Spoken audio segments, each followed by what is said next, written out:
Assalamualaikum warahmatullahi wabarakatuh. Perkenalkan saya Adi Atya Warman dengan NPMB 1A022033. Saya akan menyampaikan materi perkembangan hukum pertanahan di Indonesia sebagai tugas di mata kuliah Hukum Kapita Selekta Perdata. Latar belakang hukum pertanahan di Indonesia.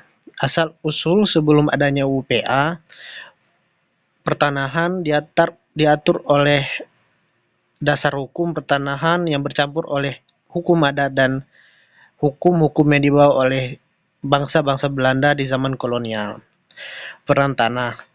Tanah dipandang sebagai sumber kehidupan dan identitas sosial.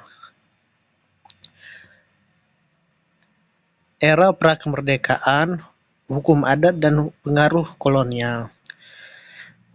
Di hukum adat memiliki konsep yaitu berbasis komunitas lokal dengan prinsip kepemilikan bersama, seperti hak ulayat sebagai konsep utama, lalu pengelolaan oleh kepala adat atau ketua suku. Lalu pengaruh kolonial. Belanda memperkenalkan sistem tanah hak milik individu yang ada di BW seperti konsep hak enggondom dan paj, catatan dan sertifikat tanah resmi. Sebelum adanya UPA, hak kepemilikan tanah dibagi menjadi 3 yang dibagi oleh hukum antar golongan. Yang pertama adalah orang-orang timur asing, lalu orang-orang Eropa yang memperlakukan BW yang membawa konsep hak milik atas tanah dan sertifikat. Yang ketiga adalah masyarakat pribumi yang memakai hukum adat. Sebelum adanya UPA, kepemilikan tanah tidak sepenuhnya dimiliki oleh pribumi. Sebagian pribumi hanya mengelola. Di saat orang-orang barat atau orang-orang penjajah ingin mengambil tanah, mereka bisa mengambil kapanpun karena hukum BW atau Burgerlijkwetboek tidak berlaku untuk orang-orang Indonesia. Nah, setelah ada Undang-Undang Pokok Agraria tahun 1960 sebagai tonggak reformasi yang memiliki tujuan menyatukan hukum pertanahan nasional dan menggantikan hukum kolonial. 2. Prinsip utama tanah sebagai alat produksi untuk kemakmuran masyarakat. Ketiga, implementasinya sebagai pengakuan hak ulayat dan regulasi hak milik individu. Nah, sebelum adanya UPA ini, hak ulayat belum diresmikan untuk belum secara terang diatur di dalam BW. Karena di dalam Burgerlijkwetboek hanya mengatur tentang hak milik, hak bangunan, dan hak guna usaha. Setelah kemerdekaan, hukum antar golongan itu secara perlahan-lahan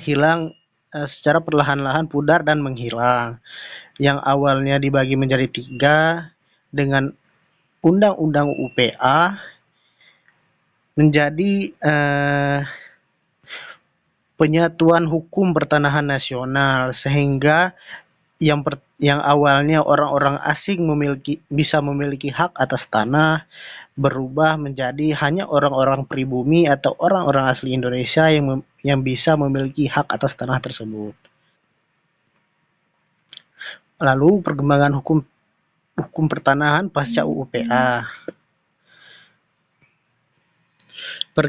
Perkembangan atas pasca adanya UPA yaitu penguatan lembaga atas pembentukan Badan Pertahanan Nasional atau BPN sebagai pusat pengelola tentang pertanahan. Yang kedua adalah digitalisasi sistem untuk mengefisiensi pendaftaran tanah dan menghindari kesalahan-kesalahan administrasi.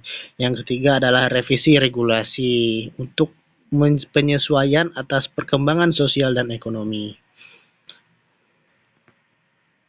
Lalu apa saja isu-isu krusial dalam hukum pertanahan saat ini? Yang pertama adalah konflik lahan, sengketa antara masyarakat adat dan investor, pengakuan hak ulayat belum merata, lalu perambahan hutan dan pertambangan liar.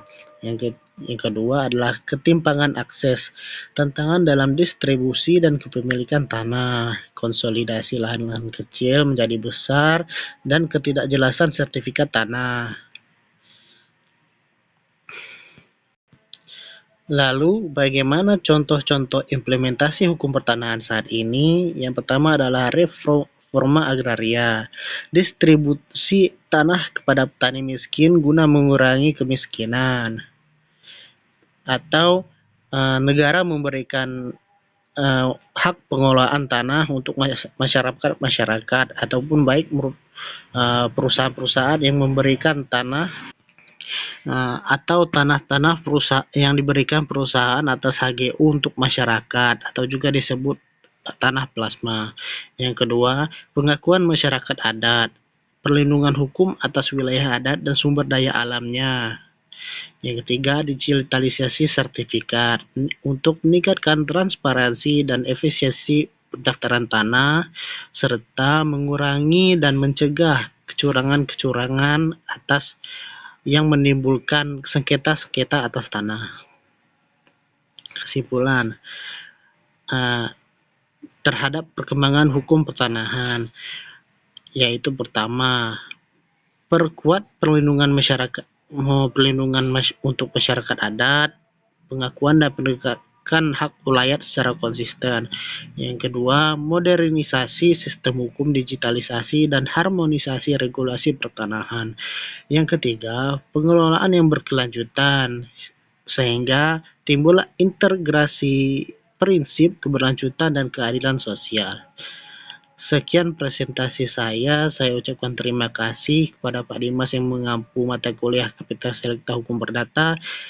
Maaf jika materi saya kurang atau salah, dan maaf juga apabila saya ada salah kata. Wassalamualaikum warahmatullahi wabarakatuh.